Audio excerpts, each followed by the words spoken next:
हम लोग perpendicular distance of a point from a line देखेंगे। मगर इस बार अब हम लोग किस में देखेंगे? इसमें अब इस बार हम लोग हम लोग पिछले वीडियो में वेक्टर थ्री डी ज्योमेट्री में देखा था। इस बार हम लोग 2D में देखेंगे। तो ये वैसे बहुत सारे बच्चों को मालूम होता है ना। मान लो तुमको एक लाइन दिया हुआ है यहाँ पे और एक पॉइंट दिया हुआ है, पी पॉइंट है मान लो। ये है तुम्हारा, मान लो X naught and Y naught है, और ये मान लो डी डिस्टेंस निकालना है, और ये मान लो लाइन है। लाइन का इक्वेशन मान लो है a x plus b y plus c is equal to 0। तो क्या करते हैं हम लोग ये डी डिस्टेंस कितना आता है? तो इसी पॉइंट को हम लोग लाइन में डाल देते हैं। तो a x nought plus b y nought plus c divided by root under A square plus B square, यही होता है ना। चलो इसको हम लोग प्रूफ देख लेते हैं, प्रूफ इसका कैसे होता है। एक बार आसान है प्रूफ, देख लो, है ना। तो सबसे पहले हम लोग क्या करते हैं, एक एक्स एंड वाई प्लेन में X axis and Y axis बना लेते हैं। ये मेरा एक्स एक्सिस है, ये मेरा वाई एक्सिस है। वो लाइन है, ये लाइन एल है ना। इसका इक्वेशन हमको पता है, क्या है भाई? A x plus b y plus c is equal to 0, है ना। अब पॉइंट मान लो पी है, ये यहाँ पे ये है तुम्हारा X naught comma Y naught. तो इसमें हम लोग ये एक्स एक्सिस को ए पे कट करता है ये लाइन, और ये वाई एक्सिस को बी पे कट करता है। इसको कनेक्ट करके एक ट्राइंगल बनाते हैं हम लोग, है ना।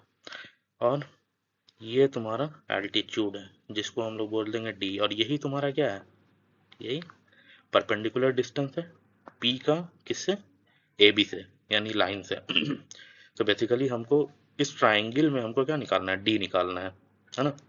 चलो तो ये बताओ, हम लोग ट्राइंगल में हमको पी पॉइंट मालूम है क्या? क्या है भाई? X naught comma Y naught. बताओ ए पॉइंट हम लोग निकाल सकते हैं क्या? तो ए पॉइंट क्या है भाई? एक्स एक्सिस पे कट कर रहा है, इसका मतलब हमको इसमें क्या डालना पड़ेगा? वाई 0 डालेंगे तो एक्स मेरा क्या आ जाएगा बोलो? माइनस सी बाई ए आएगा क्या? तो एक का कोऑर्डिनेट क्या आ जाएगा? Minus C by A comma 0। P का कोऑर्डिनेट क्या आएगा बोलो जल्दी? तो हम इसमें क्या करेंगे, एक्स को 0 डालेंगे क्या? तो वाई मेरा क्या आ जाएगा? Minus B by A. तो यहाँ पे हम लोग क्या आ जाएगा?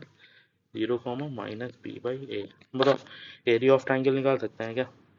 Area of triangle A B C क्या आएगा बोलो? 1/2 डिटर्मिनेंट ऑफ, इसमें मॉड भी होता है तो मॉड हम लोग अगले स्टेप में लिख देंगे, अभी के लिए यही लिखते हैं। 1/2 इंटू, तो ये आ जाएगा X naught Y naught 1 minus C by A 0 1 0 minus C by B 1। बोलो यही होगा। चलो तो क्या आ जाएगा? 1/2 टाइम्स, यहाँ पे मॉड लगा देते हैं हम लोग, असल में मॉड होता है यहाँ पे, है ना। जो भी एरिया आएगा उसको हम लोग पॉजिटिव एरिया लेते हैं, तो वो क्या आएगा? 1/2 एक्स नॉट के साथ क्या आ जाएगा जल्दी बोलो? तो एक्स नॉट के साथ आने वाला है तुम्हारा सी बाई बी, है ना। इसको ऐसे करते हैं, है ना।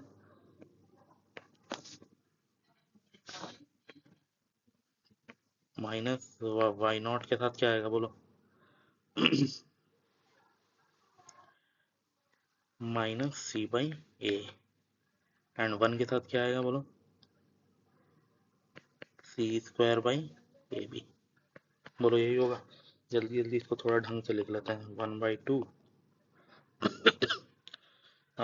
सी x nought by b c y nought by a plus c square by A b, यही होगा। जल्दी से बोलो आगे क्या करें। तो एलसीएम ले लेते हैं। 1/2, तो ये आ गया तुम्हारा, ए बी एलसीएम हो जाएगा सबका, है ना। बी ए बी, तो यहाँ पे क्या आ जाएगा? C a x nought c b y nought plus c square, ये होगा। बोलो तो सी सब में कॉमन है, तो 1/2 टाइम्स सी बाई ए भी बाहर निकाल दें तो क्या आ जाएगा? A x nought b y nought plus c होगा। चलो एक ही आ गया, इसको हम मान लेते हैं 1 है ना। अगला हम इसी ट्राइंगल ये ए बी सी नहीं है, ये ए बी पी है ना। इसी ट्राइंगल ए बी पी का अब हम लोग एरिया निकालेंगे दूसरे मेथड से। Area of triangle A B P इस बार हम निकालेंगे 1/2 इंटू बेस इंटू हाइट से। बताओ 1/2 इंटू बेस क्या है, ए बी है, हाइट क्या है, डी है। 1/2 इंटू ए बी, ये वाला डिस्टेंस कैसे निकलेगा, ये वाला। तो हमको ए का भी कोऑर्डिनेट मालूम है, बी का भी कोऑर्डिनेट मालूम है, बोलो क्या आ जाएगा। रूट अंडर ए का कोऑर्डिनेट है ये, बी का कोऑर्डिनेट है ये, तो दोनों का स्क्वायर हो जाएगा, यानी c square by a square c square by b square into d, यही होगा क्या। जल्दी से बोलो क्या आ जाएगा। 1/2 इंटू अंदर में इन दोनों को ये ऐड कर देते हैं तो क्या आ जाएगा, अंदर नीचे में ए स्क्वायर बी स्क्वायर, यहाँ पे बी स्क्वायर सी स्क्वायर ए square c square into D. तो बोलो हम लोग निकाल दें क्या बाहर, सी एंड इसको निकाल देते हैं बाहर, तो क्या आ जाएगा, ये बाहर नहीं निकालते हैं, c square by a square b square है, तो अंदर में क्या बच जाएगा, a square plus B square to d. क्या आएगा भाई 1/2, अगर इसको बाहर निकाले तो mod of c by A B root under A square plus B square into d, इसको मान लेते हैं 2। तो बोलो ऊपर का 1 एंड 2 दोनों सेम है ना, है। तो क्या आ जाएगा बोलो 1/2 mod C by A B root under A square plus B square into D is equal to 1/2। बोलो ऊपर में क्या था ये पूरे को लिखेंगे हम लोग, है ना। क्या आएगा बोलो 1/2 mod C by A b a x nought b y nought plus c, यही था क्या। तो बोलो इसका मॉड हम लोग अलग कर सकते हैं क्या, हम लोग को पता है ना मॉड ए बी क्या होता है, मॉड ए मॉड बी, है ना। तो हम लोग इसको अलग कर दिया, तो बोलो 1/2 ये कैंसिल हो जाएगा क्या, तो यहाँ पे डी बचेगा और इसको हम लोग इधर लेकर आ जाएंगे, तो डी मेरा क्या आ जाएगा, a x nought b y nought plus c by root under A square plus B square. यही हमको प्रूफ करना था, यही आ गया मेरा। वो सिंपल सा चीज़ है, पॉइंट को है ना लाइन में डाल देना है और उसको ए स्क्वायर प्लस बी स्क्वायर से डिवाइड कर देना है, तो हमको डिस्टेंस निकल जाता है 2D में। हाँ